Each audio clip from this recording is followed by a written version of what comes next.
Hey, Elliot here, checking in. How's everyone doing today? I'm feeling excellent as the school year draws to a close. We are finally in the last stretch of the year, with only a little less than a week left. It is a beautiful time of year. The weather is nice, people's moods are nice, and it just seems that the world is good in general. At the beginning of this episode, I just wanted to shout out the Cleveland Cavaliers. I'm a native of Cleveland, and I'm thankful that we are in the playoffs and up 2-1. Unfortunately, I was not pleased with how we lost by 38 points to the Magic last night. That was an unfortunate performance against a team that does not have much of an offense. But it was in Orlando, and we are still up 2-1, so I don't feel too bad. On another note, I went to an AJR concert Tuesday night, and that was an incredible experience. They played at Extra Mile Arena, and if anyone ever has the chance to go to an AJR concert, I would highly recommend it. Some of the stunts that they pull in their concerts are truly incredible. Enjoying fun activities like that is something we can all do in our daily lives to improve how we feel and behave. Welcome to Checking In, everyone. Checking In is a podcast designed to empower people to speak up about their mental health in a world filled with depression, loneliness, and anxiety. On this podcast, I hope to get a diverse group of people who can share their mental health battles and the mechanisms they use to overcome them. Today, we have an excellent episode on the mental health of student athletes. Student athletes' mental health can be a tough topic. Student athletes have a massive amount of expectations because of all the priorities they balance. They have to work the number of hours of a full-time job playing sports for their school, while also trying to gain their education. Unfortunately, according to Psychology Today, many student athletes do not seek help for their mental health. In 2022, at least 4 college student athletes died by suicide. In a study done by the NCAA of 23,000 student athletes in the 2022-23 season, around 17% of D1 men athletes felt mentally exhausted, and 33% of women felt the same. Around 16% of men felt overwhelmed by all they had to do, and 42% of women athletes did as well.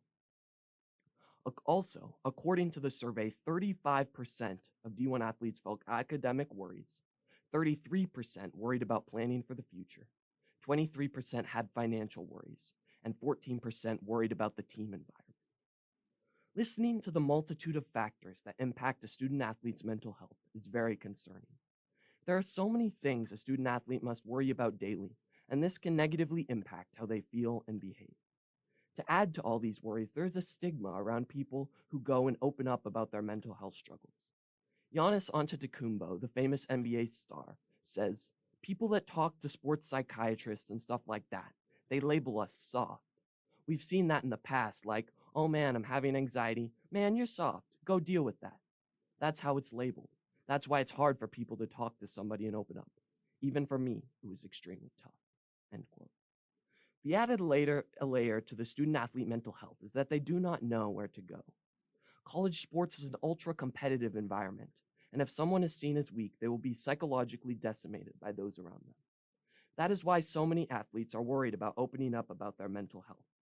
Like Giannis said, people can be labeled as weak if they talk about these topics, because as we have discussed throughout the show, mental health is a very stigmatized topic in our society. But to impact change in the world of student athletes' mental health, it is crucial to discuss mental health and help people speak out about these issues. Today, I will bring onto the podcast Omar Stanley, a junior basketball player for the Boise State men's basketball team, to talk more about his mental health and his journey as a student athlete beginning at St. John's and transferring to Boise State. Thanks so much for joining the show, Omar. How are you doing today? I'm feeling wonderful. How are you doing today? Yeah, I'm really good. Good. Yeah, I'm definitely excited to be on, and I'm happy that I got the invite to do this. I've been meaning to kind of just uh, speak out about mental health of student athletes and just people of color, like myself in general. And so I'm looking forward to just being able to be vulnerable today. Absolutely. Thank you so much. Could you just share, first of all, your mental health journey as a college athlete? Yeah. It's tough, to be honest.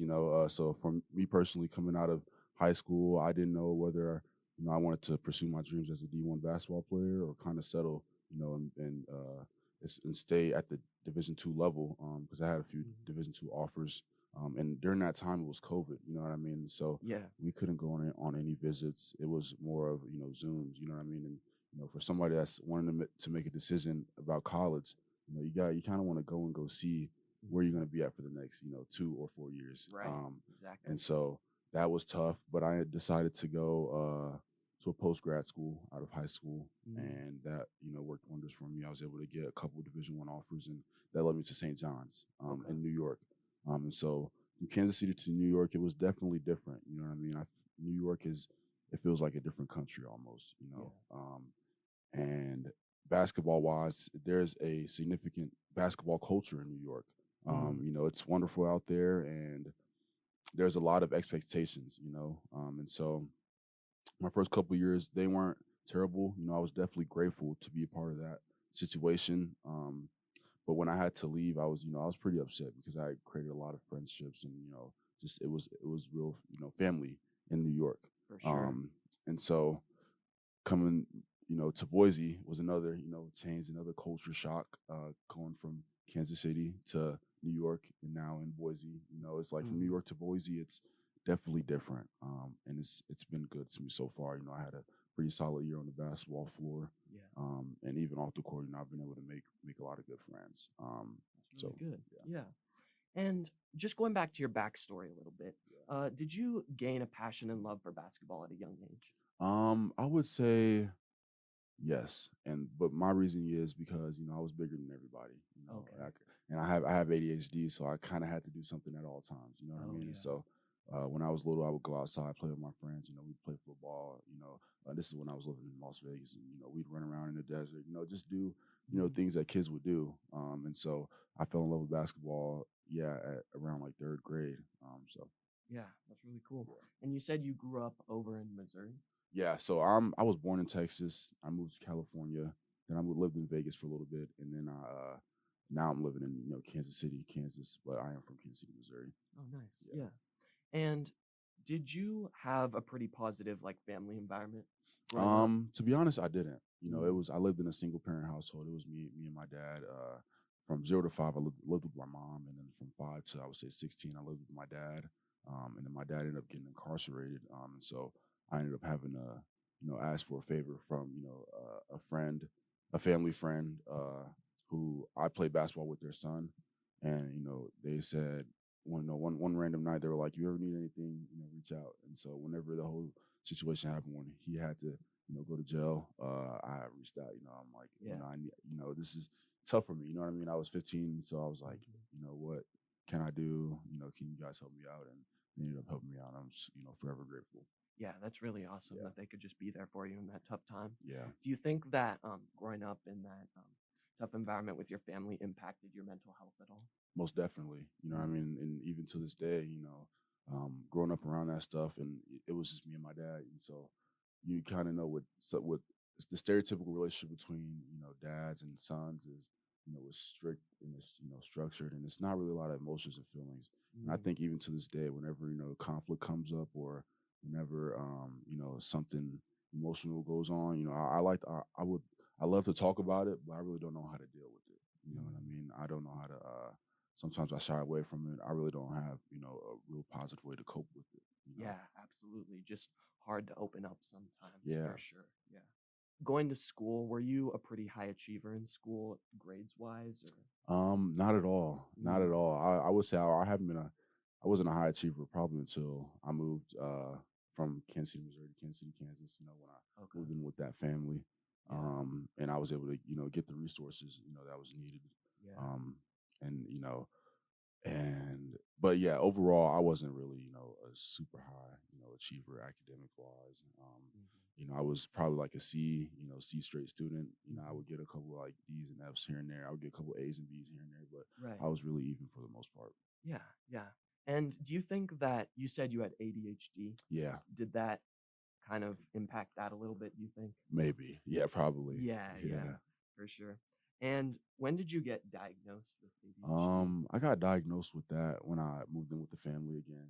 Okay. Just the resources around there is like, okay, like, you're a little extra compared to the other kids, right? Yeah. But I didn't really look at it as a bad thing. But it was just it's there. It's a part of you. And this is what it is. That's kind of how I thought of it. Mhm.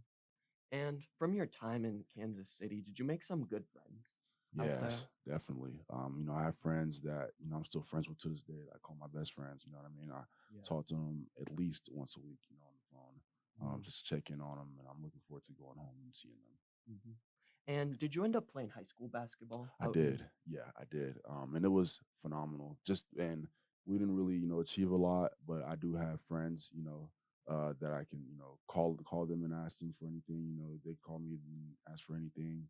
But the most important thing about that was my high school coach, Mm, and that's where I really started to open up my mind as far as talking about your feelings, you know what I mean? And kind of mhm, just um practicing mindfulness, which, I like to do today, or I like mhm. to do nowadays. And just um, being able to just sit down and relax. That's where I was introduced to it. And Ryan Hens, that's my high school coach. I'm forever grateful for you. So Yeah, that's awesome. And did you almost see him as like a father figure to you? most definitely, Yeah. yeah. I talk to him, yeah, even now. What I mean, he catches Mhm, me up with his life, and I catch him up with mine, and yeah, it's always gonna be love there. mhm.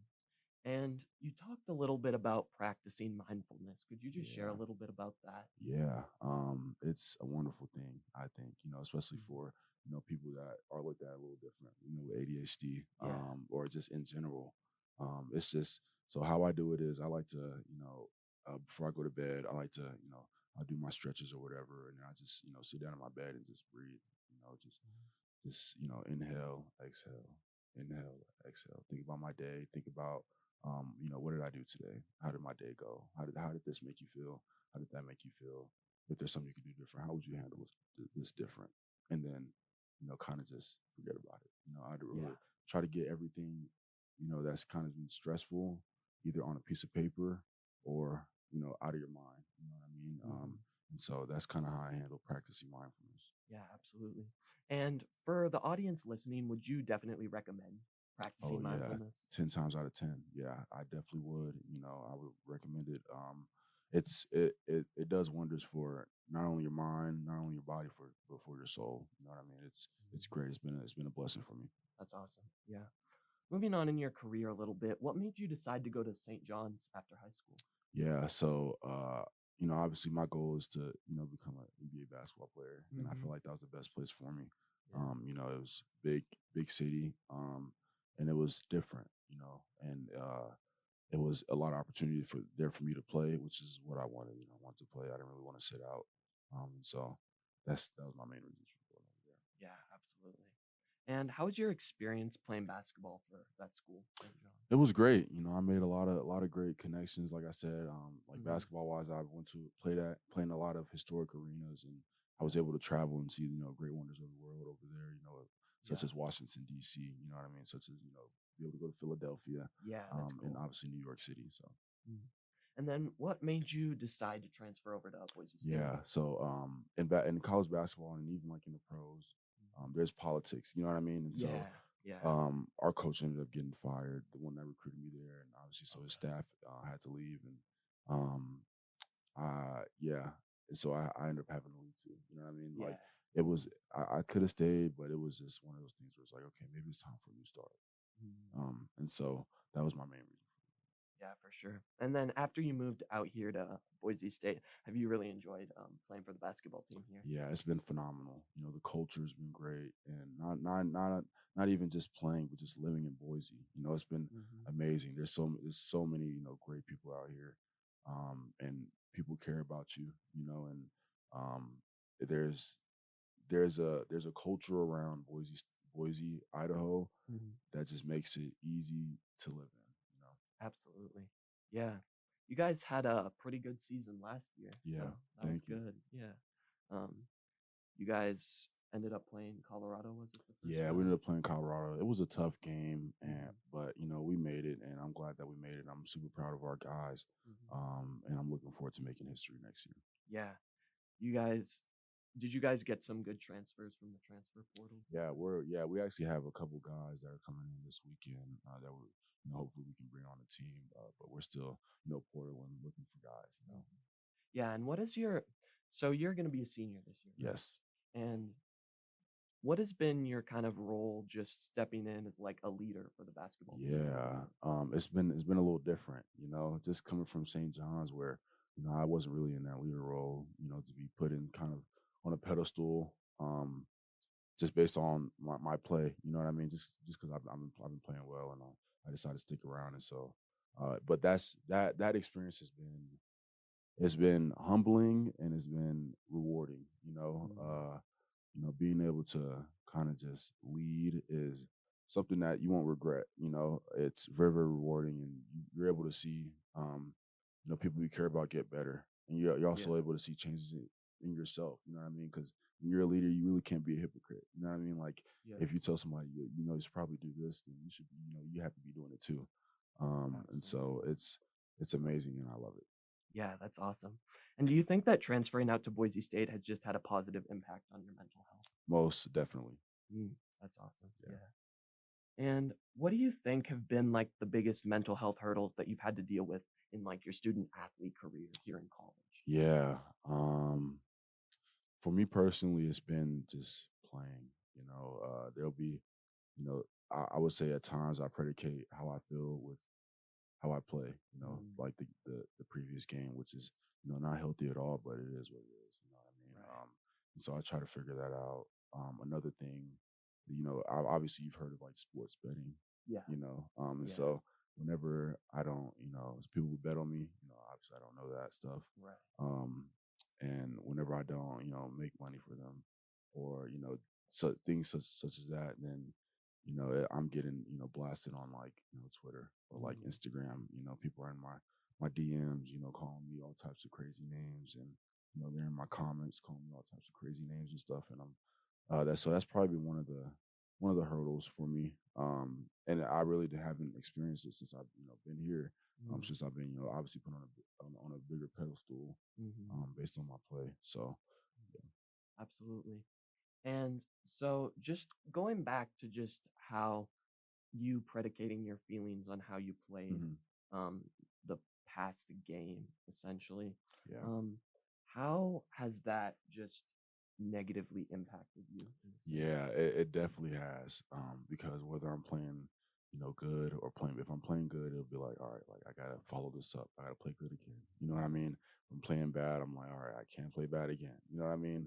Mhm, And so the thing that's helped me with that is just kind of being able to wash it out. Just kind of mhm, like practicing mindfulness. Okay, like I'll, after a game, I'll sit down. I'll be like, okay, you played bad. What are some things you could change during the game?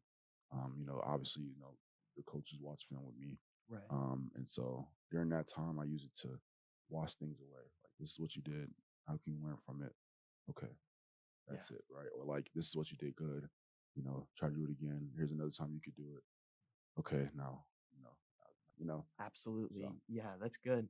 And then do you think that also just having a good like support network of people who kind of care about you, not just being a basketball player, but for yeah, who you are, has been important? yeah, most definitely, and that's why I'm super grateful for the staff, Mm, because it's and Idaho in general, just because it almost feels like a family out here. You know what I mean?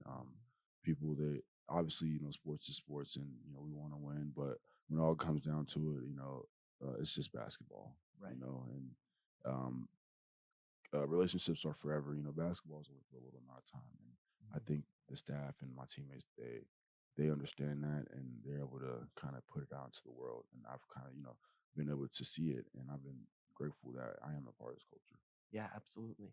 Just from my own experience, something I've noticed a little bit is that there's kind of almost seems to be a stigmatization around student athletes Yeah, that you kind of just people kind of just see them as just athletes yeah, instead of just as people. From mhm. your own experience, have you kind of felt that a little bit? Yeah. I feel it every day. Yeah. Walking around. I get what's people will ask me like, "Are you on the football team? Are you on the basketball team?" And obviously, I am. You know what I mean? But like, Hmm. it's like, all right, you're like, you think, It right? gets You know what I mean? frustrating. Yeah, Yeah. yeah. And it's every single day, and sometimes I get used to it. Sometimes it gets annoying, but it is what it is. Hmm.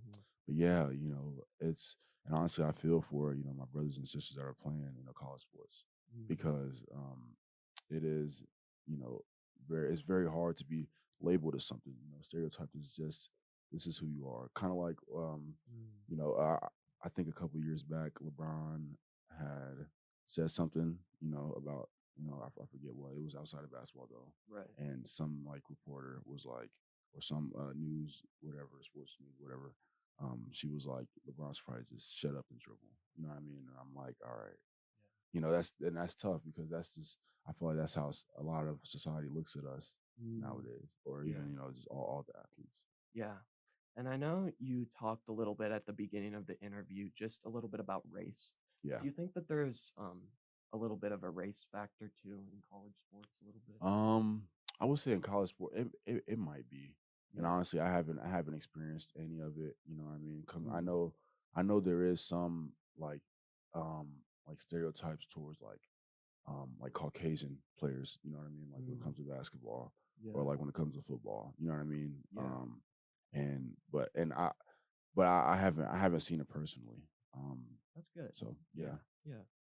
Yeah. And would you say that it's been a struggle to balance both like education and being a student athlete just because there's so much demands with being an athlete? Yeah, it definitely is, and but I think when you get to where I'm at right now, a senior, about to be a senior, you kind of find ways to, even it out, and you kind of find ways to get through it.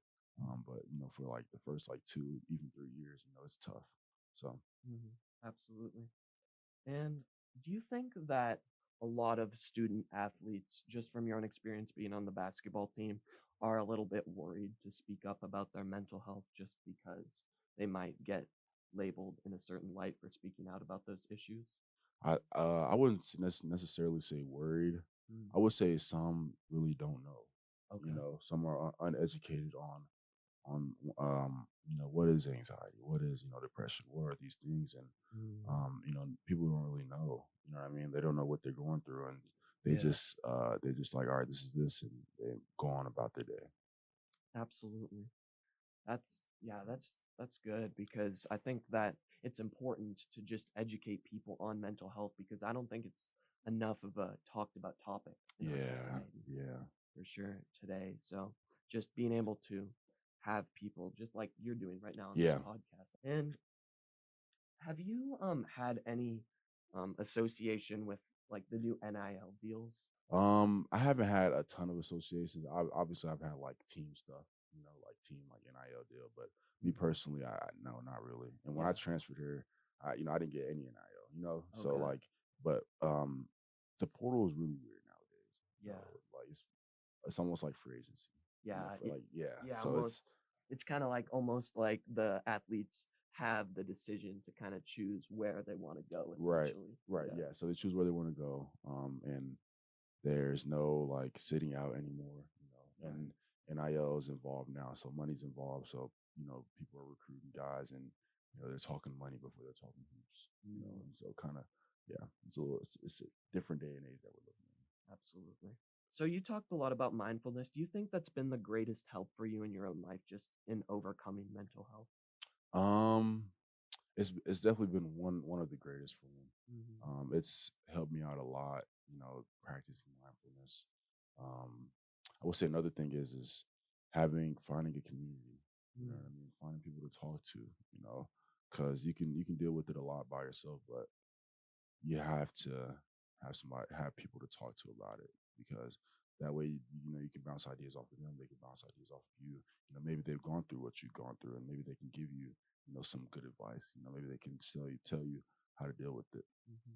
And do you think that you have a pretty good support network here at Boise State? Definitely. Yeah, Yeah. that's awesome. Um, if you were just to give some advice to the audience right now, what do you think are some practical steps that people can take to improve their mental health, just in their um everyday lives? in their everyday lives, I would start with identifying, just or I would start with at the end of your day. Sit down, no phone, leave the phone away, put the phone away, turn the TV off. Mhm, Just take out a piece of paper, write down what you did today, write down how each thing made you feel. mhm, Um, and then when it's all done, cross it out. mm, And just leave it right there, leave it in the past. Tear off the windshield wipers, whatever. mhm. Wash it. Yeah. Yeah, that's really good because I think that so much of our culture today is just predicated on success. Yeah. and just being able, it's just being about what you can do rather Yeah. than who you are as a person. Right. So I think that's really good that you're just talking about being able to just leave what you've done in the past, whether that's a good or bad thing, Right. Right. and just being able to move on and just changing perspectives from Mhm.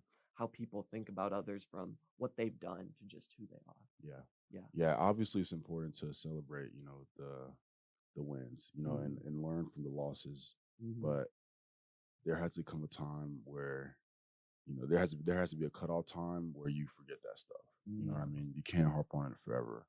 If you're thinking about, I did this so good, however long ago, you're gonna be thinking about it forever, and you're gonna miss out what's in front of you. You Mhm. know, dwelling on the past. Same thing with the negative things. If you think I did this so bad, you're gonna miss out. You're gonna miss out on what's in front of you. So Absolutely. And what's your major I'm in a school? psychology major. Psychology Yeah. major. Dude, me too. Yeah, there you go. Okay. That's super cool. Yeah. Yeah. So you kind of have learned a little bit about just A little psychology. bit, yeah, Yeah. and yeah. So whenever I got into like mental health stuff, I've been like, all right, I want to learn more about this, and so that's what made me want to be a psychology major. Yeah, that's really cool. Yeah, And you said you have plans to try and make it to the NBA in the future. yeah. So I do want to make it to the NBA. I do want to play in the NBA, and I do want to play there for a little while. But after the NBA, I kind of want to go back home to Kansas City, and build a couple of like just buildings. I kind of want to help, Mm. as far as mental health wise, in Mhm. Kansas City, because there's a lot of like violence and gun violence out there, and I think there's a lot of people that don't understand or they don't know why they're doing this stuff. You know what I mean? Like Mm. I feel like money can only go so far, but if you really want to get to the root of the problem, you got to start with mental Yeah, that's really good. Did you kind of experience some of the violence firsthand just being in Kansas City a little bit? Yeah. So yeah, when I moved to Kansas City, I kind of was plopped in the middle of it. Mm. That's just the environment down there. It's it is what it is. It's almost for anybody that's not from there, it's almost it gets a little crazy, but being from there, it's almost normal. You know what I mean? And so, Yeah. um, yeah, So you just want to be able to kind of raise awareness to this issue of just mental health yeah, after the NBA. Yeah, yeah, that's really good. Yeah, that's kind of what I have been wanting to do in my future. Just being able to raise awareness to this issue and just try and bring about positive change yeah. in the community. Yeah. So I just want to thank you so much for coming to my podcast and just speaking out a little bit about your mental health. Yeah, definitely. So good luck in your Thank you. season next year. Yeah, Hopefully you can get that win in the tournament yeah, and yeah, bring it to Boise State. So yeah. I'm excited. I know you guys are going to do great things, Thank you. and thank you so much. Thank you. Yeah. That was awesome to hear the story of someone overcoming adversity to rise to play at the Division 1 basketball level and have the opportunity to play professionally. One thing that I think that we should all remember is that these athletes, no matter what great performances they put on in their respective sports, are humans at the end of the day. They should be treated no differently than anyone else. They should not be valued any higher or lower based on what they do. They should be valued for who they are as valuable members of communities. Today, in the Hope of Healing and Healing section of the show, I will give a story from Athletes for Hope, which is student athletes who share their testimonies about their battles with mental health and how they have overcome them. This story is from Remy Bykowski. Remy is a university and current co founder and managing director of Clutch Icons, a clothing brand aimed to empower athletes. He attended the University of South Florida, where he pursued his business degree while serving as an offensive lineman and student assistant for the Bulls football program. Quote, my mental health journey began at Temple University when I tore my ACL. The medical staff recommended that I have a session at Two Well, the on campus therapy service for athletes. While my first few sessions focused mostly on my injury, I slowly started opening up and working towards understanding the roots of some of my emotions. As a child, I became accustomed to insecurity, not knowing what the future held, and anxiety that I had to do extremely well to set myself up for a chance at a better life. I often felt that I had to be perfect in my actions and daily tasks to have a chance at making something of myself. This anxiety carried over into athletics, where I consistently imposed my will to control everything, which I thought might improve my chances of success. Instead of looking inward, I focused on minute details such as my diet, sleep, flexibility, strength, injury prevention, and rehabilitation and hydration. I am passionate about mental health awareness due to my struggles and the struggles of my teammates. Through sports, I've had many conversations with teammates where I feel unequipped to help them. I always provide a listening ear and compassion to my teammates, but I often saw how athletes in hyper-masculine sports, such as football, chose to diminish their feelings and focus solely on sports. Additionally, the constant pressure to prove toughness and grit becomes exhausting.